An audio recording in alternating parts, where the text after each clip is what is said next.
18-year-old Lucas lives in Washington, D.C., and works as a collector for the gang MS-13. Because of his youth and innocent appearance, the gang uses him to collect debts and deliver illegal substances in guarded areas.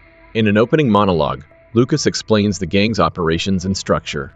MS-13 has over 10,000 members in more than 40 states, with influence spanning from business to politics. However, their main income comes from the illegal trade of recreational drugs. The gang's lowest rank, the Blue Boys, are responsible for selling drugs. They give the money to collectors like Lucas, who then pass it to Jester, the second highest member. Finally, the money reaches the ruthless gang leader, Rincon, who makes all decisions and is revered by the gang members. Though Lucas is just a collector, he works closely with Rincon, which annoys Jester. Jester resents that Rincon favors Lucas more, despite his own long-standing loyalty to Rincon.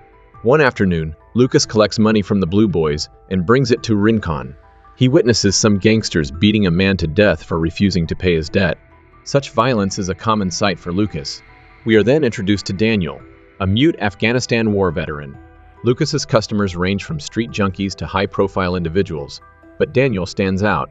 Unlike others who use drugs for fun, Daniel uses them to cope with unresolved trauma. He works at a local car shop and often helps Lucas. Recently, Rincon has been stressed because an FBI car has been parked outside his house, monitoring him, which has slowed down their operations. Additionally, Rincon is preparing for his handicapped sister Gabriella's wedding, determined to make the day special. While collecting money that day, Lucas encounters an old shopkeeper who is short by a few $100s because his wife is sick. If it had been any other collector, they would have beaten the old man to death. However, Lucas tells him to pay when he gets the chance. After that, he heads to a local junkie base and finds his younger brother Miguel, who is unaware of the dangers of gang life and wants to be a runner like Lucas. Wanting the best for his brother, Lucas drags him back to school. Meanwhile, Daniel is with his friend Anna and her daughter. Though they like each other, they've decided to stay friends due to their different lifestyles. During their conversation, Anna asks why Daniel, a man like him, lives in a Latino neighborhood. Daniel replies that he likes it there, but the truth is he needs the pills that Lucas sells to manage his panic attacks and war flashbacks from Afghanistan.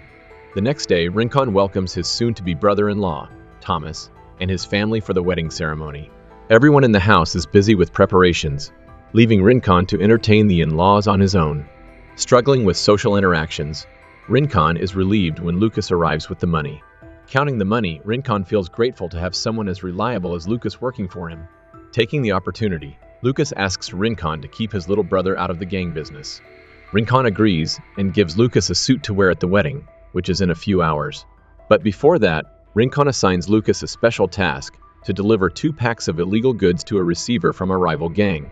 Lucas has been given the most important task of his life because anyone else would draw FBI suspicion outside the house. Jester is against the idea, believing Lucas will botch the deal, but he can't oppose the leader's orders. Before dismissing Jester, Rincon instructs him to keep Lucas's little brother out of gang activities. Outside, Lucas heads to make the delivery when a kid tells him his brother is undergoing a jump-in, a ritual where everyone beats a person for 13 seconds, after which they join the gang. Lucas tries to save his brother, but the others restrain him and proceed with the ritual. After 13 seconds, they welcome his brother into the gang, who is fortunately only mildly injured. Lucas insists his brother comes with him to ensure he's okay. Instead of going to the tracks to make the delivery, Lucas takes his brother home, wanting to keep him away from the gang. He packs his brother's bags to send him to a baseball camp. While packing, he accidentally drops one of the packages Rincon gave him. He soon realizes the package is missing, but before he can search for it, Jester and his crew arrive, questioning why he's not at the drop-off point. To save himself, Lucas claims Rincon lied to Jester about the location because he doesn't trust him. Already jealous, Jester is enraged that the leader trusts a kid over him. Meanwhile, Rincon and his sister are taking wedding photos and celebrating, but Rincon remains anxious about the FBI agents outside his house. Jester demands that Lucas come to Rincon and explain why he wasn't at the drop-off track. Lucas knows that facing the leader with a missing package would be a death sentence. Spotting an old man driving by, Lucas signals him to crash his car. The man, an associate of Lucas, complies, causing a distraction for Jester and his crew. Taking advantage of the chaos, Lucas and Miguel make a run for it. A chase ensues, with the brothers narrowly dodging gunfire. They eventually meet Daniel, who drives them away from the gangsters. Suddenly, they get into an accident, and the screen goes black. A flashback shows Daniel's struggles in Afghanistan, where he kills several people and witnesses his friend's death. Back in the present, Daniel regains consciousness and finds Miguel's leg stuck in the seat. He quickly frees the brothers, and they hide in his room. Lucas tends to Miguel's wound as best he can while they discuss their next move. Elsewhere, Jester reports to Rincon that Lucas has betrayed them and fled with the packages. Everyone is shocked, especially since Rincon trusted Lucas more than his closest associates. Failure to deliver the packages would lead to an attack by a rival cartel and ruin the wedding, causing significant business losses. Unable to leave the wedding, Rincon orders Jester to retrieve Lucas and the packages at any cost.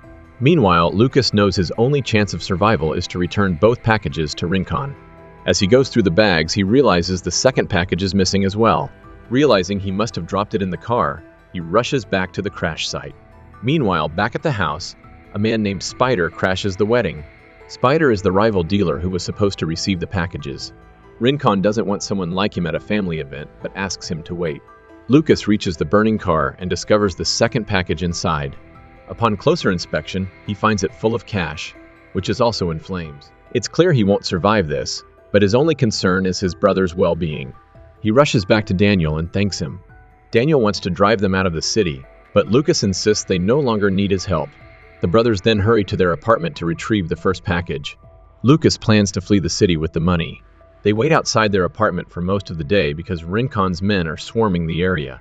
When the coast is finally clear, they sneak inside but are caught by a kid who is also a budding gang member. The kid promises to keep quiet since he's known them forever, but as the brothers prepare to leave with the money, the kid brings in Jester. Jester holds them at gunpoint and checks Lucas's bag, discovering one package is missing.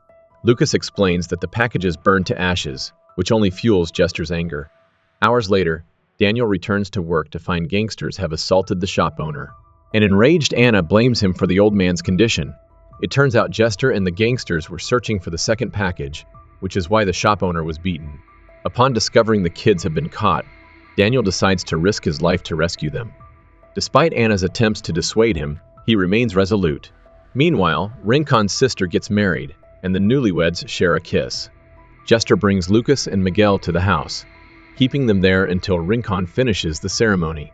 In the kitchen, one of Gabriella's friends prepares drinks for the guests when Spider starts touching her inappropriately.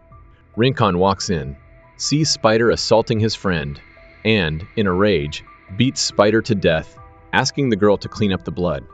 Daniel arrives and confronts two guards, resulting in a fight that ends with one guard dead. He takes the other guard hostage and devises a plan, knowing he needs a distraction to save the boys. He brings the hostage to the FBI officers, prompting the other gangsters to draw their weapons. The FBI calls for backup upon seeing the guns, and a shootout ensues. Rincon asks Lucas where the other package is, but before Lucas can answer, gunshots interrupt them. The wedding is thrown into chaos as a dead body falls from a window, causing everyone to flee. Daniel is spotted and shot in the leg, but he manages to get the boys. He ties Miguel's jacket around his wound and brings them outside. Tragically, Rincon's sister is shot and killed in the crossfire.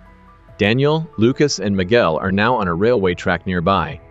Jester catches up to them and demands they hand over the second package, which Daniel had stolen during the shootout. Suddenly, Daniel collapses from his injury just as Rincon arrives. Grieving his sister's death, Rincon blames the boys for the tragedy. Surprisingly, he tells the brothers to run away and never return to DC. Jester, stunned by this, believes Rincon is unfit to lead the gang and shoots him dead. He then demands the package again. Daniel throws his jacket to Miguel and hands the package to Jester. The boys use this distraction to escape. However, Jester soon realizes the package is empty.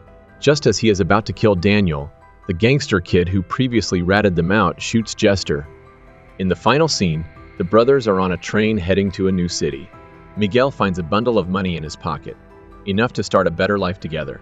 Subscribe for more videos like this, turn on notifications, and leave a like to support the channel. Thank you for watching.